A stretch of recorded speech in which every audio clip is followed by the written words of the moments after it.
And we are back. Welcome, guys. My name is DK, and in this video, we're going to be breaking down the Thursday Night Football show on the slate. We got the Buccaneers, and we got the Falcons. Apologize if I sound a little bit different, a little bit under the weather here, but starting to feel better. But yeah, guys, the first time watching our content for Day of Fantasy Sports, player props, prize picks, Underdog, they're the sponsor of the video. You can use the code DKDFS or the link down below for a $1,000 deposit match. Highly recommend it. They already have a ton of different props up here for Thursday Night Football.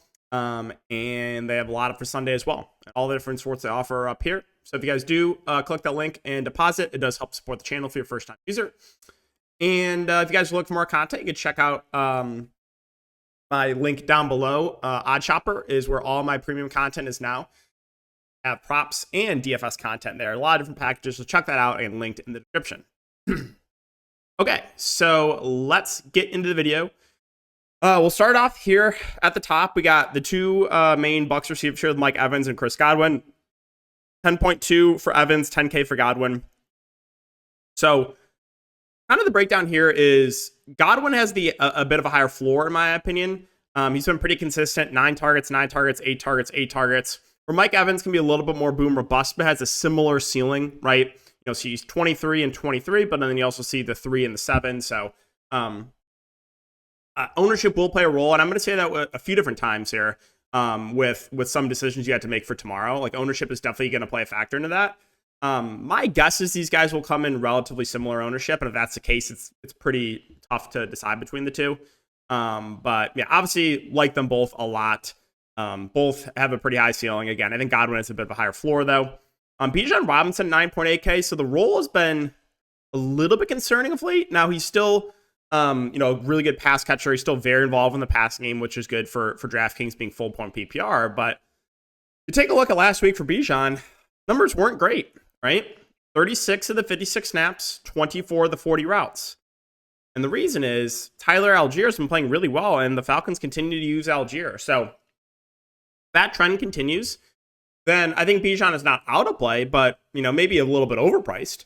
Still, though, I think he's a super talented running back, and he does have a very high ceiling. But again, the role is not the same. Week 1, he was like a bell cow. And then Algier's slowly been, eating away at Bijan's role. And my guess is going to be probably around like a 70-30, 60-35 split for most of the season here. So again, Bijan's still a very high ceiling, but right now, not a bell cow back. The two quarterbacks here with Baker and Kirk Cousins, I think, are both underpriced. As I said, all year, the quarterbacks just seem underpriced in these showdowns. Like 8.6K for Cousins, 9.6K for Baker. I think both pretty safe plays.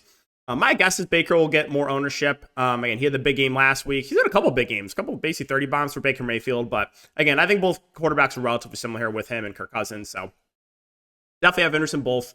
Again, I expect Baker to be more popular because of the box score watchers there. But Drake London is the wide receiver 1 here for Atlanta. He's coming in at 8.8K, 9 and 12 targets over the last couple weeks. That is good to see. The good thing with Atlanta, and we talked about this a few times, is they're just really not rotating guys. Their main 3 receivers are basically just playing the entire game. Drake London ran 38 of the 40 routes. So number 1 wide receiver, coming in a little bit of a discount to Godwin and to Mike Evans. So yeah, I like the upside here on Drake London. He's getting a lot of first look targets as well. So yeah, like the ceiling there. What else? Darnell Mooney at 7.2K feels a little bit pricey, but I do still think he has a ceiling, right? He is a guy that, has big play upside. So he's more of a contrarian play for me, right? When you compare London to Mooney, I mean, I'm going to spend up for Mooney for London, basically every time here. But when you factor in ownership, my expectation is Darnell Mooney will be relatively low owned. And if he's low owned, then he's viable for that reason, right? We're just talking straight up. Yeah, give me London over Mooney. But yeah, Mooney, basically playing the entire game too, ran 30 of the 40 routes. But again, pretty close in price to London, where I would just rather get to London. But if London is like, I don't know, 5x the ownership of Mooney or something like that, that's when we can start consider Mooney. Right now, Mooney more of a contrarian play. And then you got the 2 Tampa Bay running backs. So this is pretty similar to kind of what I talked about here with Mike Evans and Chris Godwin. The ownership is going to play a role. So Bucky Everin continues to eat away at Rachaad White's role. So last week, Rachaad White, 45 of the 77 snaps, 24 routes. Bucky Everin, 32 snaps and 19 routes. And honestly, Bucky Irving has looked like the better of the 2 running backs so far.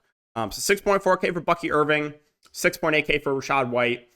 Again, like I said, I think ownership is going to play a role. If they're coming in at similar ownership, I think it's basically a coin flip. If one is going to be more popular than the other, then I think I'd prefer whoever's coming in at lower ownership in tournaments.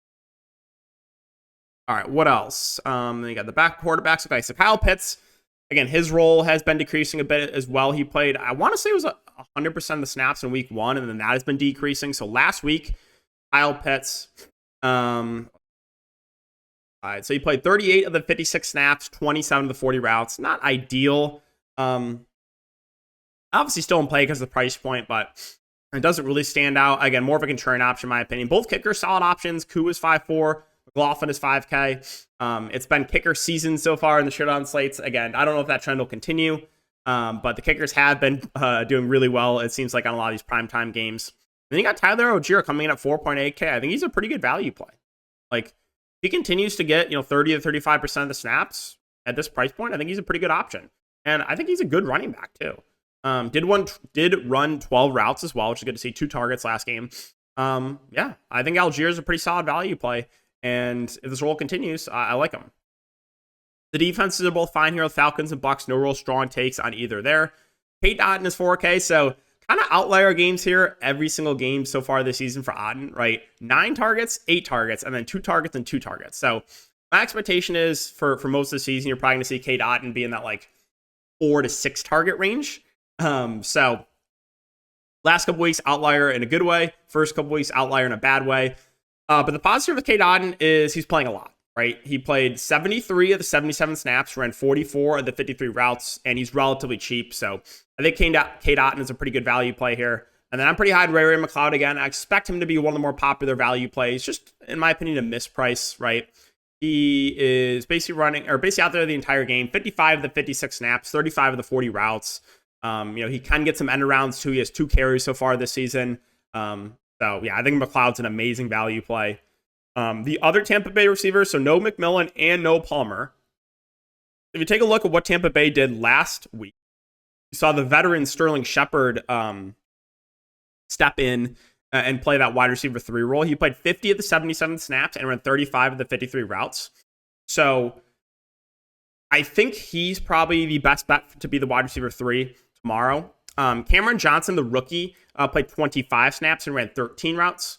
So Sterling Shepard basically ran 3 times as many routes as as Johnson. So right now, I think I would give the edge to Shepard. He's only 1.6K as well. So I think Sterling Shepard, if he plays similar snaps to last game, is a good value. But you can still consider Cameron Johnson, who is a flat mid $200. Maybe the rookie does take on a little bit of a bigger role in this game. It's definitely possible. But I think if we based off last game, Shepard is the much better play of the 2. Then it's kind of just dart throws, right? RB3 for the Bucks. Sean Tucker, 6 snaps, 4 routes last game. Can't go there. Kane Durham, backup tight end for Tampa Bay. 15 snaps, 2 routes. Can't go there. Charlie Warner, backup tight end for Atlanta. 17 snaps, 7 routes. I mean, not completely out of play, but I would rather get to Shepard in this range. I would rather take the shot on Cameron Johnson at the min price as opposed to going there. Keefe, another tight end for Tampa Bay. I think only ran like a couple routes. Yeah, 3 snaps, 1 route. I think there's anything else to mention. I'm just trying to look through if there's anything that I'm missing. We're talking about all kind of the backup tight ends, backup running backs, backup receivers. The wide receiver 4 for Atlanta, Cordero Hodge, 3 snaps, 3 routes. I guess like if one of the receivers gets banged up, he is the guy that would be next in line, but I just think that's probably getting a little bit too cute. So we already identified some good value plays for a little bit more, right? You have like McLeod, you have Kate Otten, you have Sterling Shepard, who if he has that same role as last game is a good value. So there are some value plays down here that I don't really think it's necessary to consider some of those really dart throw guys.